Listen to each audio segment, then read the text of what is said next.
salah sendiri. Kenapa tidak melakukan korupsi?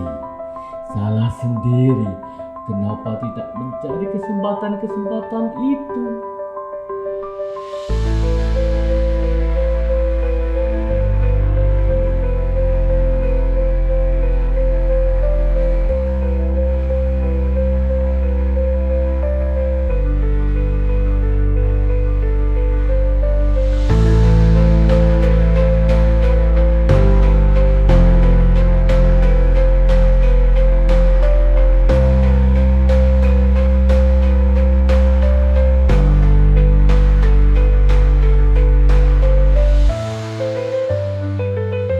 Pemirsa, komplotan menyewa mobil membunuh bos rental bukan yang pertama kali. Lagi-lagi kasus ini terjadi dan sangat disayangkan. Sebenarnya apa yang membuat kasus ini bisa berulang dan apa yang menyebabkan korban nekat mengejar pelaku tanpa pendampingan polisi? Benarkah ada laporan polisi yang diabaikan? Kita coba akan cari tahu bersama dengan Assalamualaikum warahmatullahi wabarakatuh.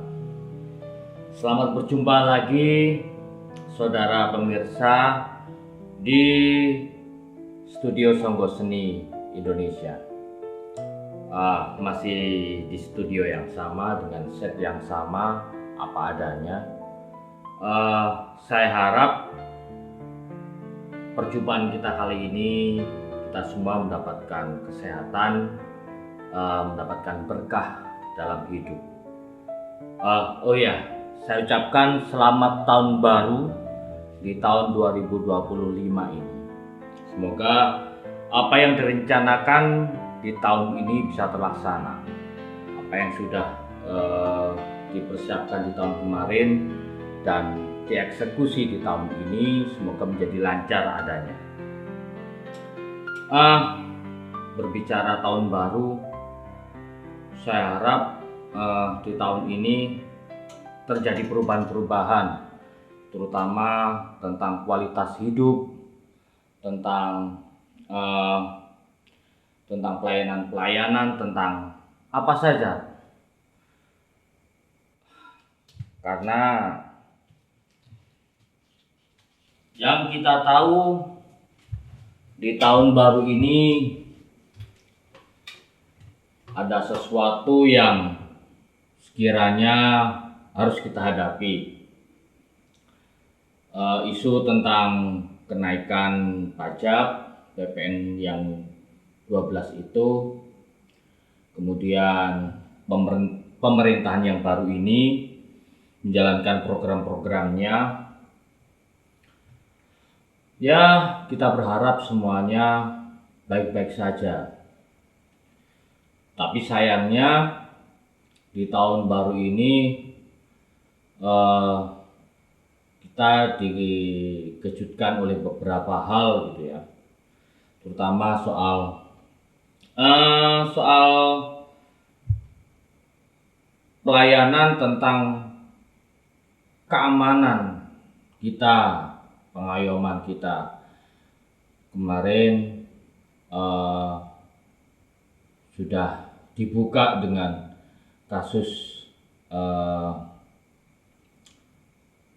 penembakan seseorang pemilik rental, di mana unit mobilnya digelapkan oleh konsumen atau customer, dan penembakannya dilakukan oleh orang ketiga lah istilahnya, untuk bagaimana kendaraan itu yang digelapkan itu posisinya itu sudah dicabut GPS-nya, bisa diketahui karena ada tinggal satu GPS yang belum dicabut, sehingga tahu di mana posisi mobil tersebut. Pelaku penembakan ini dari kabar berita terakhir adalah tiga oknum dari kronologis yang sebenarnya TNI Angkatan Laut. Ya, butuh waktu. Dan yang lebih mirisnya adalah ketika si pemilik rental ini meminta bantuan kepada polisi di sebuah polsek di Banten sana, kalau nggak salah Polsek Cinangka, itu mereka seperti enggan untuk terlibat lebih jauh dengan kasus ini. Entah kenapa, apakah harus dipenuhi prosedurnya, padahal ini adalah suatu hal yang bersifat darurat gitu, bersifat sangat darurat. Tapi kenapa polsek yang saat itu, anggota polisi yang saat itu sedang berjaga dan diberikan laporan seperti itu, kenapa tidak bergegas, walaupun ya kita memang penuh kehati-hatian memang dalam menjalankan tugas. Cuma ketika pada saat itu adalah kondisi terdesak, apalagi menurut berita itu bahwa si pemilik rental itu sudah sudah menunjukkan bukti-bukti bahwa dia atau pemilik rental ini adalah punya surat-surat lengkap, bahkan membawa kunci serep. Ya, patut disayangkan, sangat disayangkan. Di satu sisi kita memang membutuhkan kinerja aparat yang sangat baik karena untuk mengayomi, apalagi dengan isu kenaikan pajak, dan pajak kita digunakan untuk menjalankan negara ini. Salah satunya ya untuk membiayai bahwa kita mendapatkan fasilitas rasa aman itu, bahwa kita memang diayomi, tapi itu tidak bisa diberikan. Sangat disayangkan. Ya, akhirnya bertemulah satu ketakutan tentang pajak ini yang naik, PPN itu, kemudian bertemu dengan kasus kita tidak susahnya untuk mendapatkan pengayoman di negeri ini, pengayoman di bangsa ini. Akhirnya bertemu dan klop. Kita bertanya-tanya akhirnya, pajak-pajak kita akhirnya lari kemana? Apalagi kemudian melihat para pejabat-pejabat, para pemangku-pemangku kepentingan yang diserai untuk mengurusi hajat hidup orang banyak yang ada di negeri ini. Ya, apalagi kemudian yang diberi wewenang atau diberi amanah untuk mengelola sumber kekayaan yang ada di negeri ini, yang digunakan untuk kesejahteraan semuanya, Itu putusan keadilan sosial atas Harvey bagi Muiz seluruh dalam rakyat kasus Indonesia. korupsi timah menuai kritik. Publik menilai Lagi di akhir vonis tahun ringan kemarin Harvey mencederai kita pengadilan. disuguhi Lebih sebuah akibat kasus ini sangat kenyataan, besar, yaitu 300 triliun rupiah. koruptor ratusan triliun hanya dihukum 6,5 penjara tahun. selama 6 tahun dan Itu ya sangat menyakiti hati dan nurani. denda sebesar 1 miliar rupiah dengan ketentuan apabila Ya, denda tersebut tidak dibayar akan diganti dengan sangat pidana menyakiti. kurungan selama Ya, saya harap di tahun ini ada perubahan, ada suatu hal yang menyegarkan. Cuma akhirnya menjadi sangat khawatir atau menjadi sangat ragu. Apakah tahun baru itu hanya sekedar angka dan perubahan numerik atau perubahan angka-angka saja? Kita bertambah umur, kalender kita berganti, angka-angka kita terus maju, hari, tanggal, bulan, tahun yang selalu berubah, tapi kenyataannya di lapangan tidak ada perubahan yang benar-benar layak kita dapatkan, perubahan yang lebih baik maksud saya. Saya jadi teringat saat itu saya sedang menggarap. Saya menggarap sebuah karya gitu, menggarap sebuah karya yang diadaptasi dari sebuah cerpen. Judul cerpennya Garong-Garong, karya Taufik Ismail, seorang sastrawan kebanggaan kita, sastrawan kita. Beliau menulis cerpen ini berjudul Garong-Garong itu diterbitkan di Horizon pada majalah Horizon, majalah sastra pada tahun 1968. Korelasinya dengan peristiwa hari ini adalah isi dari cerpen tersebut itu seperti suatu hal yang visioner atau sesuatu hal yang terus-menerus ada. Setiap tahun ada, seperti tidak ada perubahannya. Karena apa? Cerpen ini ditulis tahun 1968, seolah-olah, seakan-akan itu sangat memiliki hubungan pada saat ini.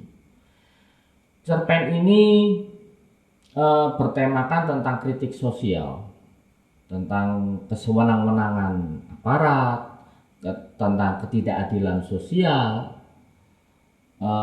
Saya kira apa yang terjadi tahun 1968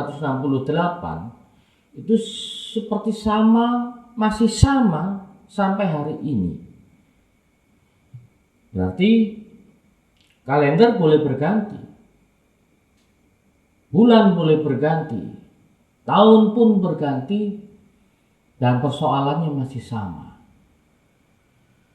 Ya, karena saya berkutat atau bergerak di ruang seni dan budaya, peristiwa-peristiwa sosial ya akhirnya saya tarik pada ruang seni dan budaya. Memang peristiwa-peristiwa yang ada di cerpen itu sangat relevan sekali pada hari ini, masih relevan. Tahun 1968 itu ternyata apakah sama pada saat itu yang terjadi? Cerpen ini ditulis dengan sangat absurd, istilahnya ya bombastis.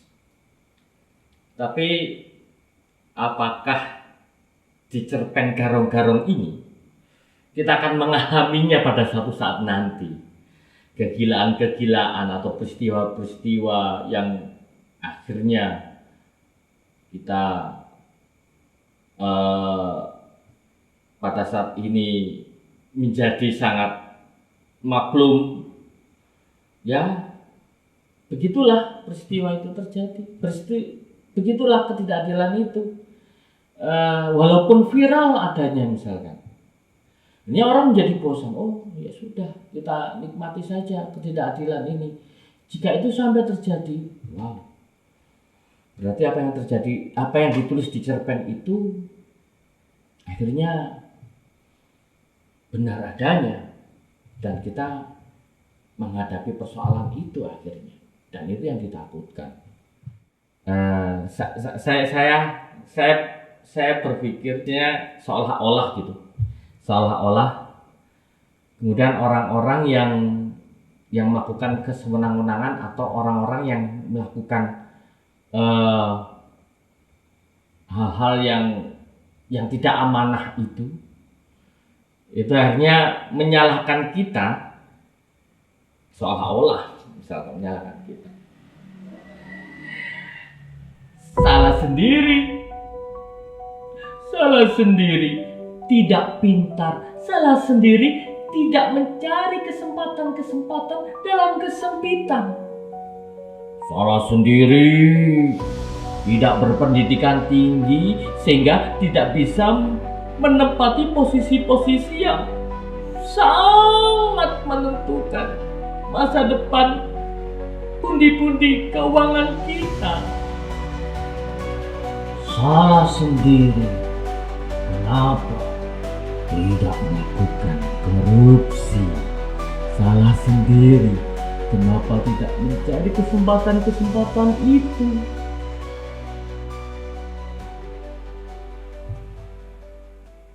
Akhirnya kita yang masih memiliki akal sehat dan hati nurani seperti dipersalahkan.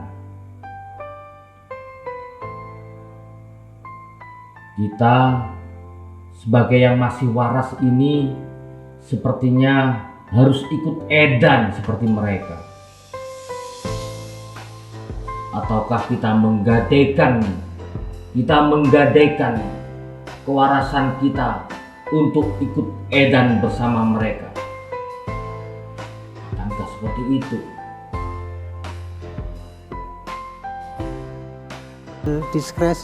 Diskresi adalah pilihan tindakan yang harus diambil oleh orang menghadapi situasi yang ada.